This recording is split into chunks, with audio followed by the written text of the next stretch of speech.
Chapter 1. The New Teacher. My name is Jennifer Dale. My friends call me Jenny.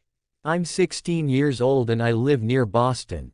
My town is beautiful and very green. I live here with my parents and my dog, Fred. I go to school at Jefferson High and I want to become a journalist. In my free time I play volleyball and I listen to heavy metal music. I want to tell you my story. It was the first day of high school. I was excited. I already knew most of my classmates, but I didn't know my new teachers.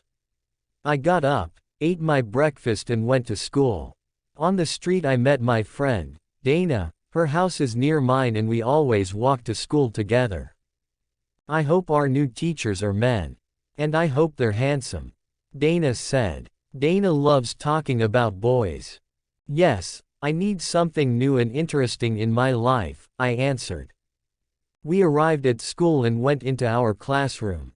A young man was inside. Hello, boys and girls. I'm your new science teacher. My name is Mr. Adams. I hope to work well with you this year. Dana and I looked at Mr. Adams. He was tall and thin. He had blonde hair and brown eyes. He seemed friendly. We're lucky. I think he's a very handsome teacher. Dana said to me. Yes, he is, I answered. I looked at him and he looked at me. Our eyes met. What's your name? He asked, smiling. Jennifer, I answered. I was a little nervous. He turned to Dana. And who are you? I'm Dana. Dana gave him a big, enthusiastic smile. At that moment the noise of an airplane attracted our attention. Everyone in the class looked out of the window, but the sun was in front of us. It bothered our eyes. We turned away from the window. Except Mr. Adams. He was at the window and was looking directly at the sun. The sun didn't irritate his eyes. Gee, I thought, how can he look at it like that? The airplane then passed and the lesson continued. When the hour finished, another man walked in. This one had black hair and green eyes. His nose was small and pointed, and he had strangely high cheekbones. What a weird-looking teacher. I said to Dana. Wow, you're right, she exclaimed. The teacher didn't smile and spoke coldly to the class. I'm your English teacher. I want you to be on your best behavior this year. The lesson can begin. And remember, no talking. Everyone in class was evidently shocked, but no one said anything. Another student, Steve, raised his hand. What? Asked the new teacher in his cold voice. Excuse me, but what's your name? Mr. Stone, he answered. I then noticed that his voice wasn't just cold, it was metallic and monotonous. Dana looked at me with disappointment. She raised her eyebrows. What's his problem? She mouthed. The lesson proceeded. Mr. Stone read a poem from our English literature book. His voice was weird, very weird. It had no emotion. It was almost robotic. Someone touched me. It was Dana. Isn't he horrible? She whispered. I nodded. The other teachers we met that morning were Miss Smith, the arts teacher, and Mrs. Ching, who taught math. Both seemed nice. Miss Smith, in particular, was a very cheerful person. Chapter 2. Clues. I always eat lunch at school. That day I ate with Dana and Paul Miller, another friend from my class.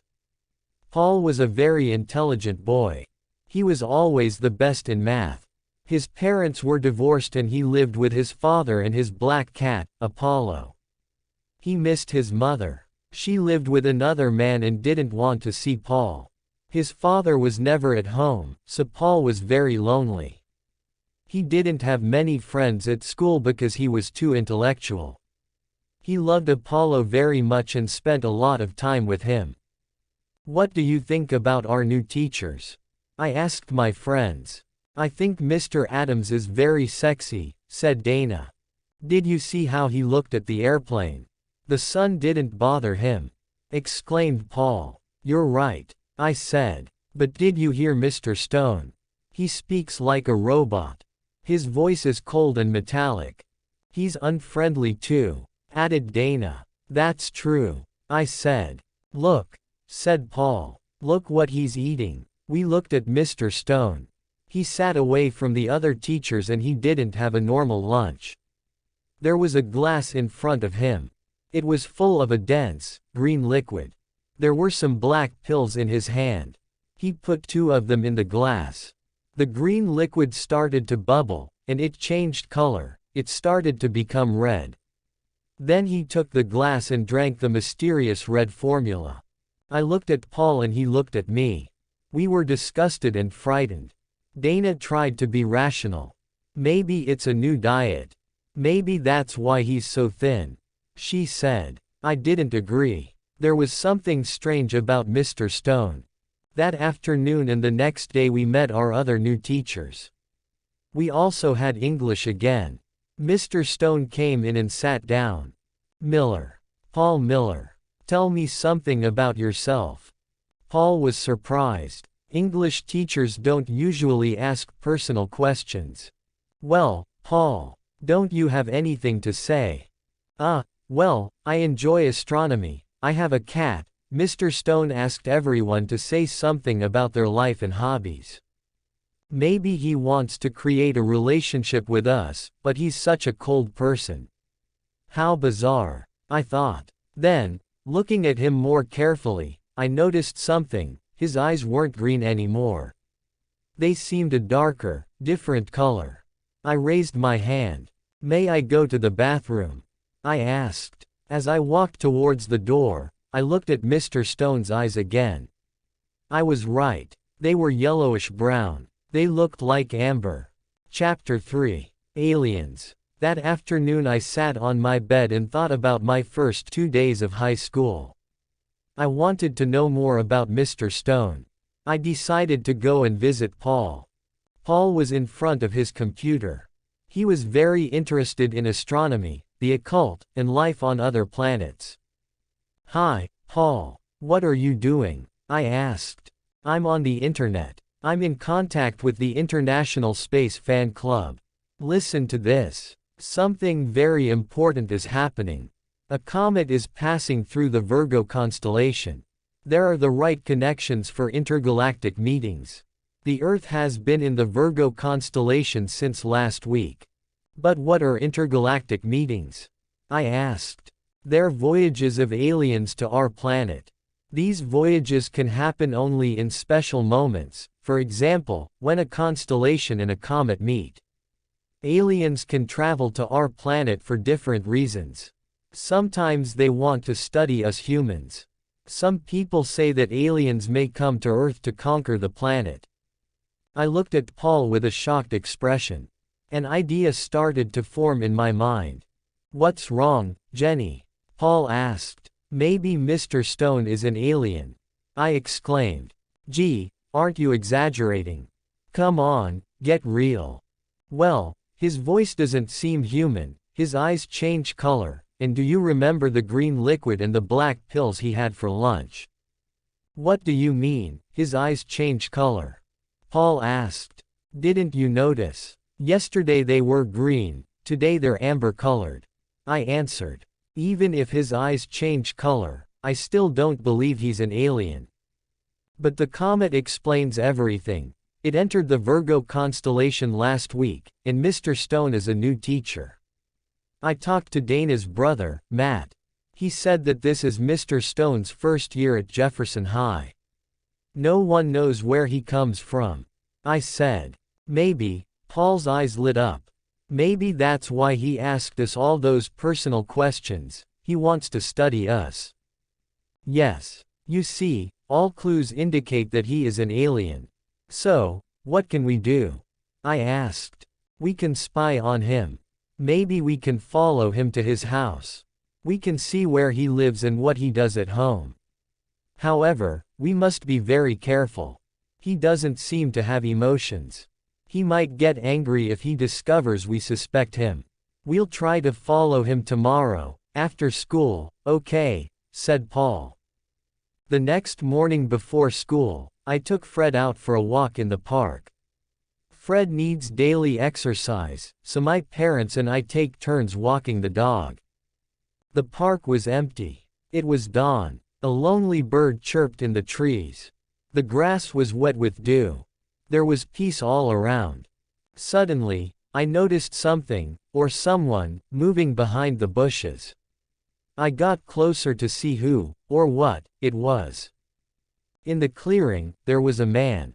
He was looking up and his arms were raised. He bent down and touched the ground.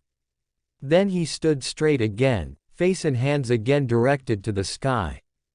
After about a minute, he turned around. It was Mr. Stone. Was he communicating with the universe? With his planet? Was he really an alien? I quickly walked away. Fortunately, Fred didn't bark. I took my dog home and then met Dana. We walked to school. I wanted to tell her about Mr. Stone, but I didn't.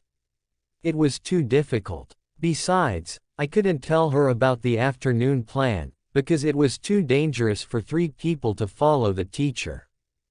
During the morning I thought about Mr. Stone again and again. I was scared, but also excited. Chapter 4. Too much imagination. When the science class started, Mr. Adams walked in. "Come on, boys and girls. Today we're going to the science laboratory," he announced. "In our lab there are some white mice and some hamsters in cages." As Mr. Adams passed by their cages, they started to squeal loudly. They were very agitated. Mr. Adams laughed. "What's wrong?" he said, speaking to the animals. "I won't eat you." Then he gave us some worms. "You must cut them into little pieces. The pieces can live and move independently," he said. I looked at my worm. It was pale and slimy. I didn't want to cut it up. "Jennifer, are you afraid of cutting up your worm?" I looked up. Mr. Adams was at my desk. He smiled down at me. "Give me your knife." I thanked him and gave it to him. His arm touched mine. It tickled. An electric shock ran through me and I jumped. "What's wrong?" asked Mr. Adams. He seemed frightened. Nothing," I answered, trying to smile. He helped me cut up my worm, then walked away. No one else in class had noticed anything. I didn't know what to think. Were all my teachers weird, or was I just too imaginative? I wrote a note to Paul and told him what had happened. "Paul," I whispered. Paul turned and looked at me. I passed the note. "Excuse me. What are you doing?" "Paul, what do you have in your hand?" asked Mr. Adams. His voice made me freeze. We were in very big trouble. Nothing," said Paul. "Please listen to the lesson. If I see you again, you must give me the note." "I'm sorry," answered Paul. Phew. I was so happy that I wanted to laugh. Obviously, I didn't. When the bell rang, Mr. Adams called me to his desk. "Oh, no," I thought. He smiled. "I'm sorry I scared you. 2 years ago I had an accident. My left arm is artificial. It's an electric prosthesis and sometimes it can give electric shocks." He seemed a little embarrassed. I was surprised and sorry. He was so sweet. I thanked him and went to lunch.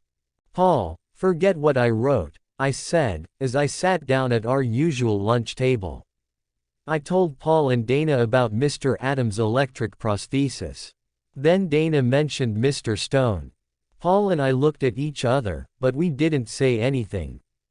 Besides, after school, Dana had a dance club meeting in the gym, so Paul and I were free. We finished our chocolate milk and went out to recess. At the door we met Mr. Stone. His head was down, he seemed deep in thought. "Hi," Dana said to him. "Oh, hi," he said, surprised, lifting his head. His eyes were green again. "Wow, that Mr. Stone is really a mystery," Dana exclaimed. I still didn't want to tell Dana the whole story, so I changed the subject. Fortunately, the bell interrupted us. Before entering class at 1 o'clock, I took Paul aside. I quickly told him about what I had seen in the park. "Wow, I wonder what we'll see this afternoon," remarked Paul.